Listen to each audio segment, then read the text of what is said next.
សម្រួលកន្សោមខាងក្រោមចំពោះកន្សោមរបស់យើងនឹងមាន a ស្មើជាមួយកស្មើ Hello សួស្តីអ្នកទាំងអស់គ្នាថ្ងៃនេះគឺយើងមានលំហាត់ថ្មីមួយយកមកដោះស្រាយចំពោះលំហាត់ថ្មីនេះជាប្រភេទលំហាត់ពហុធាតុចំពោះលំហាត់ពហុធាតុគឺវារៀងងាយស្រួលដែរទេ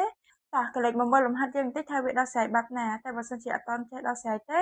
យើងមកដោះស្រាយវាទាំងអស់គ្នាមុននឹងដោះស្រាយហ្នឹងគឺយើងមកមើលសិនថាតើប្រធានរបស់យើងហ្នឹងគឺគេឲ្យមកឲ្យគេខ្លះតោះចំពោះប្រធានគឺ a យើងហ្នឹងគឺស្មើ x ការ៉េបូក x y ដល់ 3y ការ៉េនិង b គឺស្មើ 2x ការ៉េដល់ x y បូក 4y ការ៉េនិង c ចុងក្រោយគឺដល់ 3x ការ៉េបូក 5y ការ៉េសម្រួលកន្សោមខាងក្រោមចំពោះកន្សោមរបស់យើងនឹងមាន a ស្មើជាមួយកស្មើ a ដល់ b បូក c តើយើងមកដោះស្រាយលំហាត់កមុនគេហ្មងទៅយើងដាក់ចម្លើយ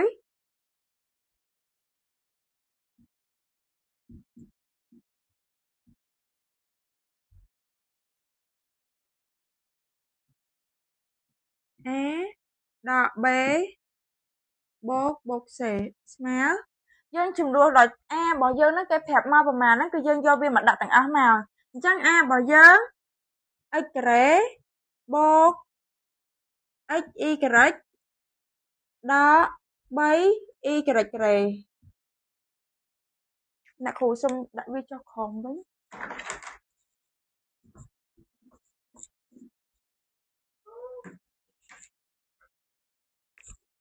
ស្មើ x ការ៉េបូក x y ដល់ 3y ការ៉េបន្តមកទៀតតួ b របស់យើងហ្នឹងគឺ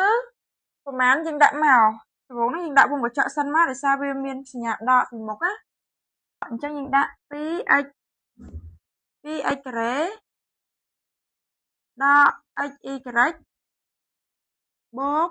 4y ការ៉េហើយបាត់វងកញ្ចក់មកបន្ទាប់មកបូ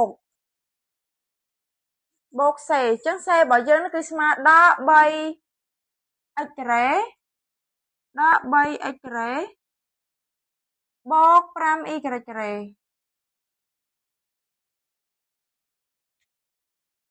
ស្មើតួ a យើងដាក់ចុះវាមកដដែលមក x ការ៉េបូក x y ដល់ 3y ការ៉េអញ្ចឹងយើងគុណសញ្ញាដកចូលអញ្ចឹងដក 2x ការ៉េបូកសញ្ញាដកប៉ះដកគឺបូកបូក x y ការ៉េដល់ 4y ការ៉េបូកទេបូកប៉ះដកគឺដកអញ្ចឹងដក 3x ការ៉េបូក 5y ការ៉េបន្តមកទៀតគឺយើងគណនាអញ្ចឹងយើងគណនាដំបូងហ្នឹងយើងមើលតួ x ការ៉េអញ្ចឹង x ការ៉េរបស់យើងមានតួនេះមួយ x ការ៉េដក 2x ការ៉េ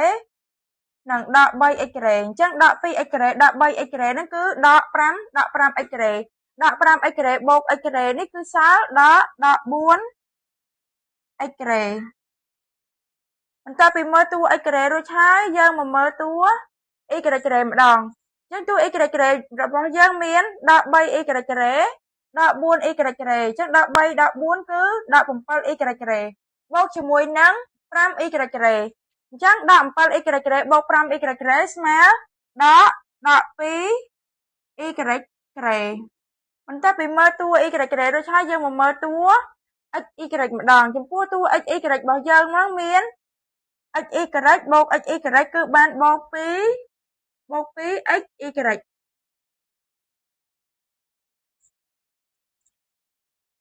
ជាចម្លើយតោះឥឡូវហ្នឹងគឺយើងចូលមកដល់លំហាត់ខរបស់យើងចំពោះលំហាត់ខគឺធ្វើដោយលំហាត់កដែរគឺយើងគ្រាន់តែយកតួ a តួ b តួ c ហ្នឹងយកមកចំនួននៅក្រោមហ្នឹងណាអញ្ចឹងតើយើងមកដោះស្រាយវាទាំងអស់គ្នាចំនួនតួ a របស់យើងហ្នឹង x ការ៉េបូក x y ការ៉េដក 3y ការ៉េយកមកចំនួនវាដែរមកដក 2ហើយចំណែកតួ b របស់យើងហ្នឹងគឺប៉ុណ្ណឹងយើងយកវាដាក់មកដដែលមក 2x ការ៉េ đo xy bóp 4y carré bóp 3c បូក 3c ចំពោះតួសេរបស់យើងហ្នឹងគឺដក 3y ដក 3x ការ៉េបូក 5y ការ៉េបន្ទាប់ពីយើងដាក់វាប៉ុណ្ណឹងហើយគឺយើងធ្វើវាដូចជាតួ a យើងដែរហ្នឹងមកចំពោះតួ x ការ៉េបូក xy ការ៉េដក 3y ការ៉េនេះគឺយើងដាក់វាមកដដែលអត់មានអីត្រូវនេះទេតមកទៀតយើងមកមើលតួនេះរបស់យើងម្ដងអញ្ចឹងយើងត្រូវគុណពលាតវាយើងយក2ហ្នឹងគុណពលាតកន្សោមរបស់វាទាំងអស់អញ្ចឹង2គុណជាមួយនឹង 2x ការ៉េគឺបានដក2គុណជាមួយនឹង 2x ការ៉េគឺបានដក 4x ការ៉េបន្តមកទៀតយក2ហ្នឹងគុណជាមួយនឹង xy ការ៉េអញ្ចឹងដក2គុណជាមួយនឹងដក xy ការ៉េបានបូក 2xy ការ៉េបន្តមកទៀតយើងយក2ហ្នឹងគុណជាមួយនឹង 4y ការ៉េអញ្ចឹងដក2គុណជាមួយនឹង 4y ការ៉េគឺបានដក 8y ការ៉េបន្តមកទៀតគឺតួនេះរបស់យើងម្ដងអញ្ចឹងតួហ្នឹងគឺយើងធ្វើគុណផលិតសោមដដែលដូចនឹងតួ B យើងនេះណាអញ្ចឹងយើងយកវាមក3គុណជាមួយនឹងដក 3x គឺបានដក 9x បន្តមកទៀតយក3គុណជាមួយនឹងបូក 5y ការ៉េគឺបានបូក 15y ការ៉េបន្ទាប់ពីយើងគុណពលាតកន្សោមវារួចហើយគឺយើងកណនាវាម្ដងអញ្ចឹងយើងជាដំបូងនោះគឺយើងមកមើលតួ x ការ៉េអញ្ចឹង x ការ៉េយើងមាន x ការ៉េដក 4x ការ៉េកន្លែងនេះ 9x ការ៉េ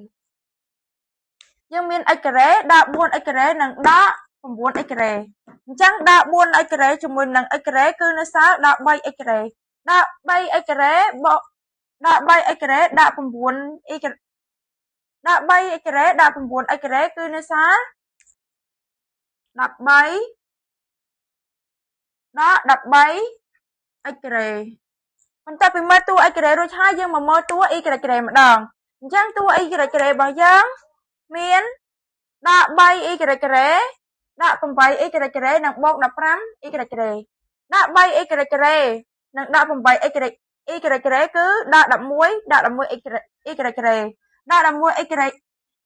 ដក 11y ការ៉េបូកជាមួយនឹង 15y ការ៉េអញ្ចឹងនៅសល់បូក 4y ការ៉េបន្ទាប់ពីមើលតួ y ការ៉េរួចហើយយើងមកមើលតួ x ការ៉េម្ដងអញ្ចឹងយើងមាន xy ការ៉េបូកជាមួយនឹង 2xy ការ៉េអញ្ចឹង xy ការ៉េបូក 2xy ការ៉េបានបូក 3xy ការ៉េ